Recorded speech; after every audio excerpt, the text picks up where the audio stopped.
श्रीमान् वेङ्कटनाथार्यः कवितार्किककेसरी वेदान्ताचार्यवर्यो मे सन्निधत्तां सदा हृदि।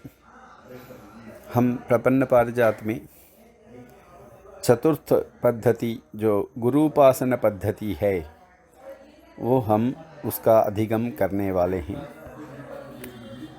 उसका श्लोक संख्या है, उस पद्धति की श्लोक संख्या है लगभग 40 है और 45 इतना है, 45 है। उसमें हम दो विभाग करके 22 श्लोकों को पहले भाग में कहेंगे। जैसे प्रपत्ति की बाबत में और विद्याधिकम के बाबत में हो, सब में गुरु उपासन बहुत बहुत ज़रूरी है, जिसको विशेष रूप से संसार में और तापत्रयों से भीति आई है और संसार में बहुत तकलीफ़ होने की वजह से और आध्यात्मिक, आधिदैविक, आदि भौतिक पीड़ाएँ हो रही हो, उसको जब विरक्ति होगी संसार में, तब इस दुनिया में और आमुष्मिक में भी जो फल प्राप्ति है हम लोगों को मिलना है प्रपत्ति के द्वारा, उसमें गुरु ही बहुत मुख्य गम्य है, अर्थात मुख्य स्थान है। फले गम्यः गुरुर्महान, ऐसा उसे कहते हैं। संसारोद्विग्न मनसा त्रापत्र्यतय भीरुणा विरक्तेनेह चामुत्र फले गम्यो गुरुर्महान। संसार उद्विग्न मनसा, संसार में जो बहुत दुखी होकर, मानसिक दुखी होकर, तापत्रयों से जिसकी भीति है, तापत्रय शब्द से हम बोलते हैं जो आध्यात्म भीति है, अपने आत्मा की बाबत में चिंतन करके जो भीति है, और देवताओं की वजह से जो भीति है, और भौतिक पदार्थों के द्वारा जो भीति उत्पन्न होती है, इन तीनों भीतियों को दूर करने हेतु जब विरक्ति पाता है, तब फल प्राप्ति जो है और संसार सागर से बाहर निकलकर भगवत धाम प्राप्ति हेतु गुरु की आवश्यकता अत्यंत महत्वपूर्ण है। परीक्ष्य लोकान् कर्मचितान् विप्रः निर्वण्णमानसः कृतेन मोक्षो नास्ति तज्ज्ञानार्थं गुरुं व्रजेत्। श्रुतिवाक्य है, परीक्ष्य लोकान् कर्मचितान् ब्राह्मणो निर्वेदमायात् नास्त्यकृतः कृतेन तद्विज्ञानार्थं सः गुरुमेवाभिगच्छेत् समित्पाणिः श्रोत्रियं ब्रह्मनिष्ठं तस्मै स विद्वानुपसन्नाय सम्यक् प्रशान्तचित्ताय समान्विताय येनाक्षरं पुरुषं वेद तत्सत्यं सत्यं प्रोवाच ताम तत्वतो ब्रह्म विद्याम, ऐसा श्रुति वाक्य है। ये श्रुति यहाँ इन श्लोकों में, उपर्युक्त श्लोकों में स्मारित है। उस श्रुति का तात्पर्य हम समझ लें तो इन श्लोकों का तात्पर्य अपने आप समझ में आ जाएगा।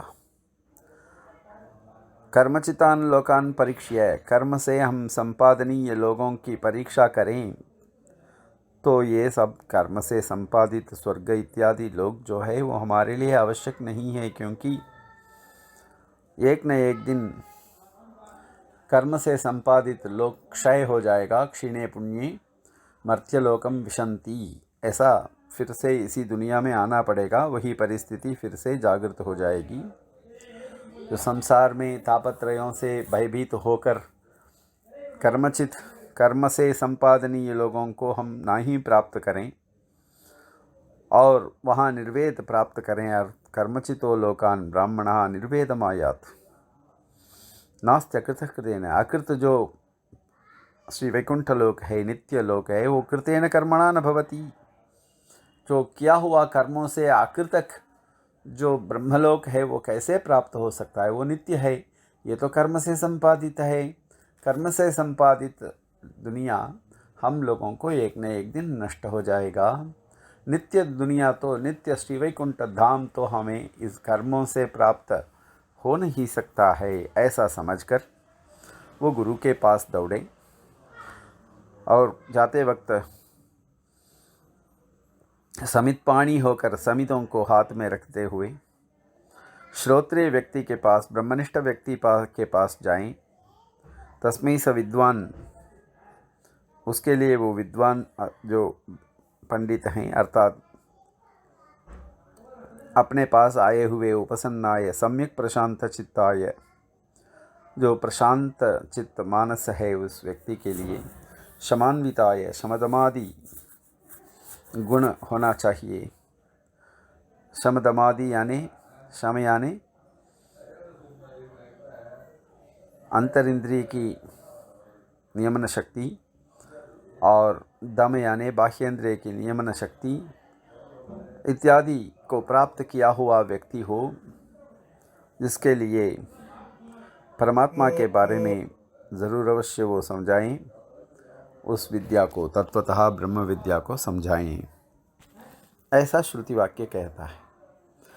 उसे ही इधर श्लोक रूप से लिखते हैं। परीक्ष्य लोकान कर्मचितान विप्रहा ब्राह्मणः निर्विण्ण मानसः दुखी होकर कृतेन मोक्षो नास्तीति, कृत कर्म से मोक्ष नहीं प्राप्त हो सकता, ऐसा समझकर तज्ज्ञानार्थम गुरुम व्रजेत।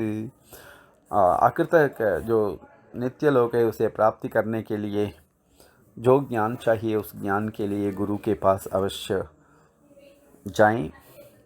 वो श्रोत्रिय होना चाहिए, ब्रह्मनिष्णातम, ब्रह्मनिष्णातम, ब्रह्म में डूबा हुआ व्यक्ति, और वो ब्रह्म परमात्मा, वो आचार्य।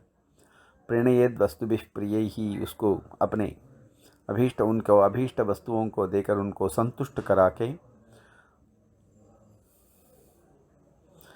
और बाद में आचार्य भी तस्मै प्रशांत चित्ताय शिष्याय प्रणताय च, जाकर प्रणाम करें। प्रणाम करने के बाद उस शिष्य को वो बताएं रहस्य विद्या को, और उसमें विशेष रूप से दद्याद अष्टाक्षरम सत्यम ब्रह्म नारायणम परम ताम ब्रह्म विद्याम प्रवदेत इत्यर्थम श्रुतिराह ही। इस अर्थ को श्रुति स्वयं कहती है कि उसको ये अष्टाक्षर विद्या को, सत्यम ब्रह्म नारायणम परम, जिसमें देवता के रूप से नारायण हो, ताम ब्रह्म विद्याम प्रवदेत, इस अर्थ को श्रुति स्वयं कहता है। गुरो शिष्यस्य विद्याया लक्षणं कालमेव च सामान्यतो विशेषाच्च भगवान शास्त्रे उक्तवान।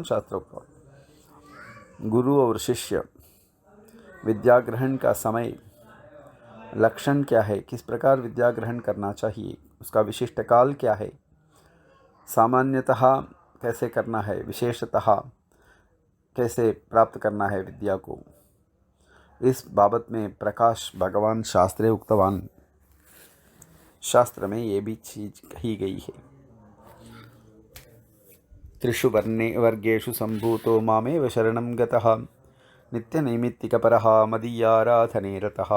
त्रिषु वर्गेषु सम्भूतः अर्थात ब्राह्मण क्षत्रिय वैश्य वर्णेषु सम्भूतः मामेव शरणं गतः, नित्य नैमित्तिकपरः, नित्य नैमित्तिक इत्यादि कर्मों का अनुष्ठान करने वाला हो, और वो भगवान मदीय आराधने रतः, मेरे आराधन में सदा के लिए उत्सुक हैं। भगवान शास्त्र यानी भागवत शास्त्र में इस प्रकार कहे हैं, वो व्यक्ति 3 वर्णों में संभूत हो, अर्थात ब्राह्मण हो, क्षत्रिय हो, वैश्य हो, मेरी शरणागति किया हुआ व्यक्ति हो, और नित्य नैमित्तिक कर्मों में भी तत्पर हो, मदीय आराधने रतः, आत्मीय परकीयेषु समो देशिक उच्यते, अपनी और परकीय वस्तुओं में भी समता होनी चाहिए, और द्रव्यों में उतने से ही धन से, उतने से ही द्रव्य से, उतने ही से संतुष्ट हो जाएं, वो देशिक कहे जाते हैं। और सब में आत्मीय परकीयेषु भक्तेषु खुद के भक्त हों या और किसी अन्य गुरु के भक्त हों, सबसे समान प्रीति से युक्त हो। आस्तिकः धर्मशीलश्च शीलवान वैष्णवशुचिः। आस्तिक होना चाहिए, धर्मशील होना चाहिए, वो उसका गुणवत्ता भी ज़रूर देखा जाएगा। वैष्णव हो और शुद्ध हो। गंभीरश्च चतुरो धीरः, गंभीर भी हो और चतुर चातुर्य युक्त हो, समयोचित और सही उत्तर प्रदान करने में सामर्थ्य का प्रयोग करने वाला हो। धीरः, धैर्यशाली हो। शिष्य इत्यभिधीयते। इस प्रकार जो वैष्णव हैं वही शिष्य कहे जाते हैं। अर्थात आत्मीय परकीयेषु समहादेशिक उच्यते, वो आचार्य हैं। और आस्तिक हो, धर्मशील हो, शीलवान हो, वैष्णव हो, शुद्ध हो, गंभीर हो, चतुर हो, धीर हो, ये शिष्य का लक्षण है। नानुकूल्यम न नक्षत्रम न तीर्थादि निषेवनम। और उसके लिए नक्षत्र देखने की भी ज़रूरत नहीं है, तीर्थादि का निषेवन करना है, गंगा स्नान करके आओ, ऐसी ज़रूरत नहीं है। न पुनश्चरणम नित्यम जपम वा अपेक्षते ह्ययम। और उस किसी विद्या का पुनश्चरण किया हो, मंत्र का, मंत्र दीक्षा करके नित्य जप इत्यादि की अपेक्षा भी नहीं है। क्या करना चाहिए? नमस्कृत्य गुरून् दीर्घ प्रणामे स्त्रीभिरादृतः। और दीर्घ प्रणाम करके, नमस्कार करके, दंडवत प्रणाम करके, गृह्णीयात् मंत्र राजानम निधिकांक्षीव निर्धनः। बस ये बहुत मुख्य है। और मंत्र राज रूपी जो अष्टाक्षर को उन आचार्य मुख से ग्रहण करें, जैसे यानी निधिकांक्षीव निर्धनः, निर्धन व्यक्ति जिस प्रकार बहुत बड़ा गुप्त धन की अपेक्षा रखेगा, उसी प्रकार आप इस गुप्त धन को, गुप्त धन के समान वो निर्धन व्यक्ति गुप्त धन को किस प्रकार आदर करेगा, वैसा आदर करके उस मंत्र को ग्रहण करो। परंपरामुपदिशेत गुरूणाम प्रथमम गुरुः। और गुरु परंपरा का भी उपदेश उसको करना चाहिए। गुरुओं के प्रथम गुरु अर्थात कमप्याद्यम गुरुम वंदे कमलाग्रहमेधिनम। इस प्रकार से भगवान ही आद्य गुरु हैं, उनको भी समझें। वाचयित्वा द्वयम सांगम प्रपत्तिम मानसीम दिशेत। बाद में द्वय मंत्र का भी सांगोपांग उसका अर्थ ग्रहण करके मानसी प्रपत्ति भी उसको करवाना है। अनुकांक्षण सदा शिष्यम गुरुरौरसपुत्रवत। गुरुरौरसपुत्र कैसे अपेक्षा, आकांक्षा तो गुरु की ऐसी होना चाहिए कि ये मेरा शिष्य मेरा प्रिय पुत्र के समान हो। औरस पुत्र के समान अर्थात खुद से उत्पन्न पुत्र को जिस प्रकार वो उपदेश करें, वैसे ही शिष्य को उपदेश करें। अर्थात ये आत्मा और परकीय, आत्मीय परकीय ऐसा भेद नहीं होना चाहिए। पहले 7वां श्लोक में समझाए थे, आत्मीय परकीयेषु समः। खुद के पुत्र और ये परकीय पुत्र, ऐसी भावना नहीं होनी चाहिए गुरु में। विद्वान समाहितो भूत्वा ग्राहेदुपधिं विना तदौपनिषदीं विद्यां विश्वासज्ञानवर्धिनीं अन्यमाध्यात्मिकीं विद्यां शिष्यावस्थानुरूप्यतः तस्मै प्रशांतचित्ताय कृपया निस्पृहो वदेत्। विद्वान व्यक्ति अर्थात जो गुरु हैं, वो समाहितो भूत्वा, सावधान उसी में, मंत्रराज में और द्वय मंत्र में इत्यादि में, औपनिषदिक तत्वों के बाबत में भी बहुत सावधान होकर, अगर शिष्य बराबर सुनता है या नहीं, उसकी समय काल इत्यादि की प्रतीक्षा करके उसको उस विद्या को ग्राह्य बताएं। उपधिम बिना यानी किसी प्रकार की कमी नहीं रख छोड़ना चाहिए। तदा औपनिषदीं विद्यां विश्वास ज्ञानवर्धिनीं।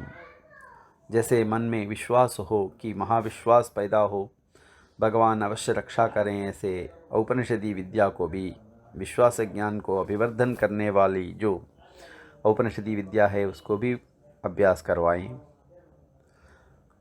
अन्याम आध्यात्मिकीं विद्यां शिष्यावस्थानुरूप्यतः। और शिष्य की जो अवस्था है, वय है, अवगमन करने की शक्ति है, समझने की शक्ति है इत्यादि के अनुरूप से उसको और भी आध्यात्मिक विद्या के बारे में स्पष्टता करें। तस्मै प्रशांत चित्ताय कृपया निस्पृहो वदेत। वो जब प्रशांत चित्त सुने, मन में शांति से सुने, ऐसा कृपा से स्पृहा किसी इच्छा के बिना वदेत। दत्वा तो दक्षिणां तस्मै यथाशक्ति यथाविधि तमर्चयेत् यथा कालं हितं चास्य समाचरेत्। दत्वा तो दक्षिणां तस्मै, और गुरु को दक्षिणा भी देकर यथाशक्ति यथाविधि सर्व समर्चयेत् यथा कालं हितं चास्य समाचरेत्। और शिष्य भी अपनी तरफ से गुरु को ख्याल रखें और उनकी सेवा शुश्रूषा में सदा के लिए तत्पर हो जाएं। गुरोर्वैभवमाख्याति जयाख्यापि हि संहिता। गुरुरेव परम ब्रह्म गुरुरेव परम धनम गुरुरेव परा विद्या गुरुरेव परायणम गुरुरेव परः कामः गुरुरेव परा गति। गुरु का वैभव के बारे में जयाख्य संहिता भी कहती है। जयाख्य संहिता, गुरुरेव परम ब्रह्म है, गुरु ही परमात्मा परम ब्रह्म है, गुरु ही उत्कृष्ट धन है, गुरु ही एक परा विद्या है, उत्कृष्ट विद्या है। गुरुरेव परायणम, गुरु ही आश्रयणीय है। गुरुरेव परः कामः, गुरुरेव परा गति। गुरु ही स्पृहणीय भी हैं। कामः शब्द से इधर हम लोगों को चाहने का है तो वो गुरु ही है। गुरुरेव परा गति यस्मात् तदुपदेष्टा असौ तस्मात् गुरुतरो गुरु। जिसकी वजह से परमात्मा का उपदेश ही इन्होंने करवाया, इसलिए यही स्वयं गुरु हैं, गुरुतरः गुरु। बाकी पिताजी भी गुरु कहे जाते हैं और सामान्य शास्त्र के भी गुरु होते हैं। न्याय शास्त्र पढ़ाएं, व्याकरण पढ़ाएं, और ये भगवान का उपदेश दिए हैं। यही गुरुतरो गुरु अर्चनीयश्च वंद्यश्च कीर्तनीयश्च सर्वदा। जिनकी पूजा पुरस्कार इत्यादि, उनका नाम संकीर्तन इत्यादि अवश्य सदा के लिए करना चाहिए। ध्यायेत् जपेन नमेद भक्त्या भजेद अभ्यर्चयेन मुदा उपायोपेय भावेन तमेव शरणं व्रजेत। बहुत ही उत्कृष्ट तत्व कही गई है। उनका ध्यान करें, उनकी जप करें, उनका जो उनका जो तनियन श्लोक है उसको अवश्य बोलते रहें। और भक्त्या भजेद अभ्यर्चयेन मुदा उपाय उपेय भावेन। यही उपाय हैं, यही उपेय हैं, प्राप्तव्य भी यही, क्योंकि हम श्री वैकुंठ में गुरु को भी प्राप्त करते हैं। इसलिए गुरु ही वहाँ हम लोगों को प्राप्य कोटि में निक्षिप्त हैं। इसलिए उपाय उपेय भावेन तमेव शरणं व्रजेत। वही उपाय हैं, गुरु ही उपाय हैं, गुरु ही उपेय हैं। जिस प्रकार परमात्मा की बाबत में भी हमें उपायोपेय भावेन शरणागति करनी चाहिए बताया गया है, और गुरु के लिए भी वही स्थान है। इति सर्वेषु वेदेषु शास्त्रेषु सर्वशास्त्रेषु सम्मतम एवं द्वयोपदेष्टारं भावेत् बुद्धिमान् धिया। यही सभी वेदों में, सभी शास्त्रों में गुरु की बाबत में, शिष्य का वर्तन की बाबत में भी कहा गया है। एवं इस प्रकार द्वयोपदेष्टा द्वयवक्ता को बुद्धिमान सदा के लिए धिया भावयेत्। शरीरं वसु विज्ञानं वासः कर्म गुणान् असून गुरुवर्थम धारयेद्यस्तु सशिष्यो नेत्र स्मृतः। अपने शरीर, अपने धन संपत्ति, विज्ञान, वास, कर्म, गुणान, असून, प्राणान, अर्थात अपने पास रहने वाला गुण भी उनकी सेवा करने के लिए, कर्म भी उन्हीं के लिए, वास भी उन्हीं के लिए, ज्ञान भी उन्हीं के लिए, द्रव्य भी उनके लिए ही, शरीर का धारण करना भी उनके लिए ही, प्राण का धारण करना भी उनके लिए ही। ऐसा जो समझकर गुरुवर्थम इन चीज़ों को, गुरु के लिए इन चीज़ों को जो धारण करते हैं वही शिष्य हैं, बाकी शिष्य नहीं है। नारायणोपि विकृतिं याति गुरोः प्रच्युतस्य दुर्बुद्धेः कमलं जलादपेतं शोषयति रविर्न तोषयति। अत्युत्कृष्ट श्लोक है। भगवान नारायण भी अपने आप को बदल लेते हैं अगर वो व्यक्ति गुरु से प्रच्युत हो जाए और दुर्बुद्धि हो जाए, गुरु से अलग हो जाए। उनकी चिंतन धारा अलग थी, मेरी चिंतन धारा अलग है, ऐसा आजकल बहुत सारे शिष्य वर्ग आचरण में भी दिखाते हैं कि हमारे गुरु जी का सोच विचार अलग था, मेरा तो थोड़ा अलग है, ऐसा बोलने लग जाते हैं। नारायणोपि विकृति, उसे भी बहुत ही गर्व से बताते हैं, और जैसे कि वो स्वयं बहुत ही प्रबुद्ध हो गया हो। गुरु इतने प्रबुद्ध नहीं थे, उनकी बुद्धि की अपेक्षा से मेरी बुद्धि बहुत तेजी है, इसलिए मैं ऐसा सोचता हूँ। ऐसा कहने वाले गुरु आजकल मिल जाते हैं, और उसकी बाबत में तो भगवान स्वयं अलग हो जाते हैं, विकृति प्राप्त करते हैं ऐसा सोचने वाले शिष्य के बाबत में। क्योंकि कमलम जलादपेतम, अगर जल से कमल बाहर आ जाए उसको सूर्य कुछ नहीं कर सकता है, शोषण कर देता है, यानी मुरझी जाती है और वो बिगड़ जाती है। कमलम जलादपेतम रवि ही शोषयति न पोषयति, उसको बाद में पोषण नहीं मिलता है। तोषयति अभी तो शोषयति, शुष्क बना देता है। यो विष्णु प्रतिमा कारे लोह भावम करोति च यो गुरु मानुषम भावम उभौ नरकपातिनौ, दोनों लोग नरक में जाएंगे जो विष्णु की प्रतिमा में लोह भाव को करता है। अर्थात ये तो वैसे ही आइडल है, ऐसी भावना, अर्थात एक अलोह बुद्धि करना है। ये तो पित्तल से निर्मित है, ये तो पंचलोह से निर्मित है, ऐसी भावना जो करता है, मैंने ही बनाया, ऐसा जो बोलना है वो सब गलत है। यो गुरु मानुषम भावम उभौ नरकपातिना, अभी भी आप अयोध्या में राम जी की प्रतिमा निर्माण करने वाले बताते हुए आपके दृष्टिपथ आए होंगे। जैसे वो कहते हैं कि मैंने नहीं बनाया, मैं बनाया जो था वो अलग था, ये तो अभी दिखता अलग है। मैंने नहीं बनाया, ये तो बिल्कुल अलौकिक दिखता है, मैंने तो ये नहीं बनाया भाई, ये तो इस प्रकार तो भगवान स्वयं ही बने हैं, मेरी क्या शक्ति है, ऐसा बताते हैं। और उनकी अनुभूति भी वैसे ही रही, इसलिए भगवान की प्रतिमा में लोह भाव को नहीं लाना चाहिए। यो गुरु मानुषम भावम, गुरु में मनुष्य बुद्धि भी नहीं करना है, दोनों नरक में जाएंगे ऐसा। सामान्य तो विशेषाच्च यस्मात् धर्मात् सनातनात् धर्मान् सनातनान् आचिनोत् आचार्यः तस्मै गृह्येन्न किंचन। सामान्य धर्म विशेष धर्म को सबको आलोढ़न करके सनातन धर्मों को जो आचिनोती चयन करते हैं, उनको चयन करके अध्यापक बनकर जो शिष्य को कहते हैं तस्मै द्रुह्येन्न किंचन, कभी भी उसको द्रोह आचरण नहीं करना है। इस प्रकार गुरु की महिमा और स्पष्ट रूप से और भी आगे श्लोकों में हम देखने वाले हैं गुरु की महिमा को। हम यहाँ तक 23 श्लोक से इस उपन्यास को, प्रवचन को विराम देते हैं। आगे हम इसी प्रपन्न पारिजात के चतुर्थ पद्धति में बचा हुआ और 22 श्लोकों को हम देखेंगे। कवितार्किक सिंहाय कल्याण गुणशालिने श्रीमते वेंकटेशाय वेदांत गुरवे नमः।